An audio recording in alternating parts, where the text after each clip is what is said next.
The sky was still dark over the quiet village, but Daniel was already awake. He sat cross-legged on the floor of his small mud house, the faint light of a kerosene lamp casting flickering shadows on the wall. His tattered science book lay open in his lap, borrowed from a kind classmate, and though sleep tugged at his tired eyes, his focus was unbroken. The house was silent, except for the occasional cough from his mother, Mary, who was battling a lingering illness. His father, Thomas, was still asleep in the adjoining room, exhausted from a long day of labor. Daniel was only 13, but he had already known a lifetime of hardship. There were days when they ate nothing but dry bread, nights when the cold crept through the cracks in the walls, and mornings when Daniel had to choose between school and survival. But through it all, Daniel held on to one belief: knowledge was power. He had heard the phrase once from a visiting teacher who came to their school from the city.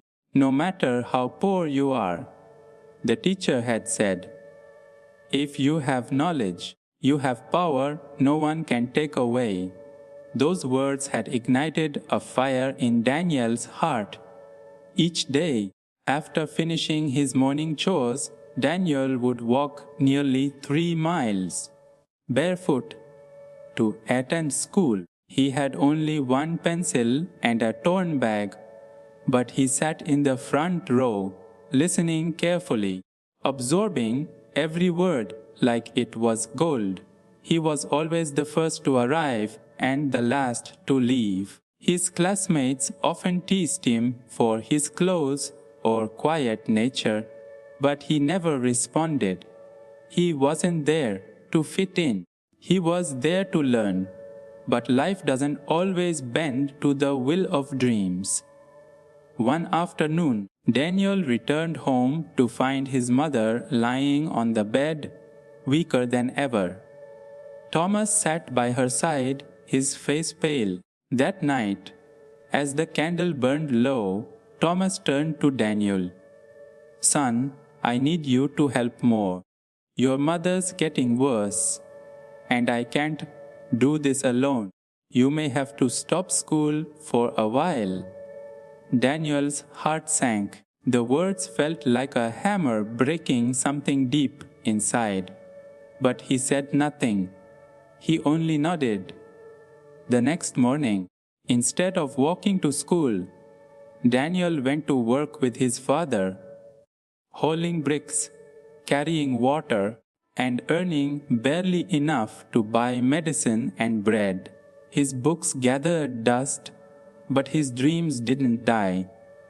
Late at night, when everyone was asleep, Daniel would quietly pull out his books and read by the dim light of the lamp.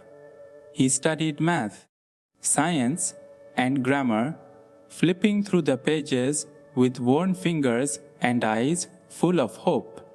He remembered every lesson, every formula, every word his teachers had ever spoken. The world outside was dark, but his mind was alive with light.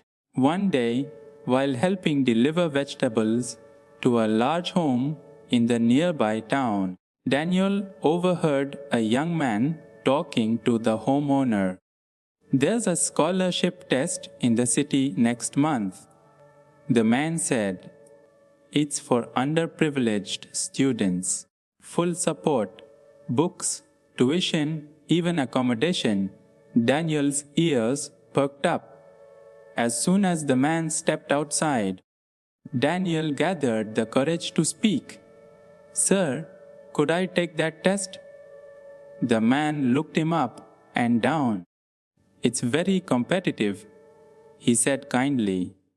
But if you're serious, I can bring you a sample paper. I'm serious, Daniel replied firmly, his voice steady. true to his word. The man returned a few days later with a sample test. Daniel studied it like his life depended on it, because in many ways it did. For the next few weeks, he worked during the day and studied late into the night. He saved every coin he earned, skipping meals just to afford the bus fare to the city. The day of the exam arrived. Daniel wore a borrowed shirt, shoes a size too big, and carried his precious pencil. At the exam center, surrounded by students with expensive bags and polished shoes, Daniel felt invisible, but not discouraged. He sat down, closed his eyes for a moment, and whispered, "This is my chance." And he gave it everything he had. When it was over, he returned to his normal life, working, helping at home, and studying in silence. He didn't tell anyone about the exam, not even his parents. Weeks passed. Then, one afternoon, a letter arrived.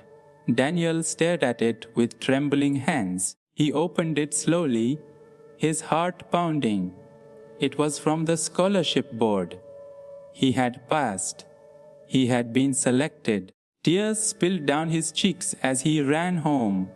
"Dad! Mom! I did it! I got the scholarship!"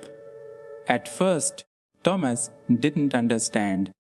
But as Daniel explained, his father's eyes filled with pride.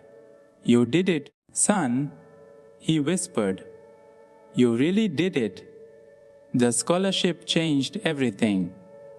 Daniel returned to school with new books, a proper uniform, and the confidence he had never known before.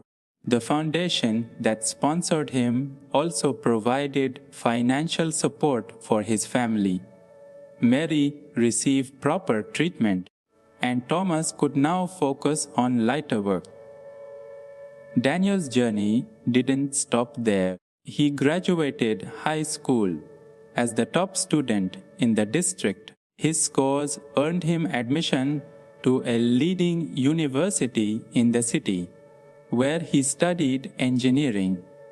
His passion for learning, forged in the fires of struggle, burned brighter than ever. Professors praised his brilliance, classmates admired his determination, and slowly, the boy who once studied under a broken lamp became a young man building machines and solving real-world problems. After graduation, Daniel received multiple job offers, but he had a different dream. He returned to his village, not to boast, but to build. He established a learning center for children who, like him, had once sat with empty stomachs and full hearts. He brought books, solar-powered lights, internet access, and trained teachers. He named the center the Knowledge Tree. At the inauguration, standing beside his smiling parents, Daniel addressed the crowd. "I was once just a boy with one pencil and a dream. My mother was ill. My father was tired. We were poor. But knowledge lifted me out of that darkness. And now I want every child in this village to know education is the greatest weapon you can have. Knowledge is power." He traveled across the country, telling his story in schools and seminars. He inspired thousands. He partnered with NGOs, built more centers, and continued to design affordable tech solutions for rural communities. One day, during an interview, a reporter asked him, "Daniel, what do you think was the turning point in your life?" He paused, smiled, and said, "The night I chose to study instead of sleep. That was when my life started changing. That was when I realized that even if I have nothing else, If I have knowledge, I have power. And that power didn't just change his life, it transformed a whole village. If this story touched your heart, don't forget to like, comment, and subscribe to our channel for more inspirational stories like this one. Your support helps us reach more hearts with real stories of hope, courage, and transformation.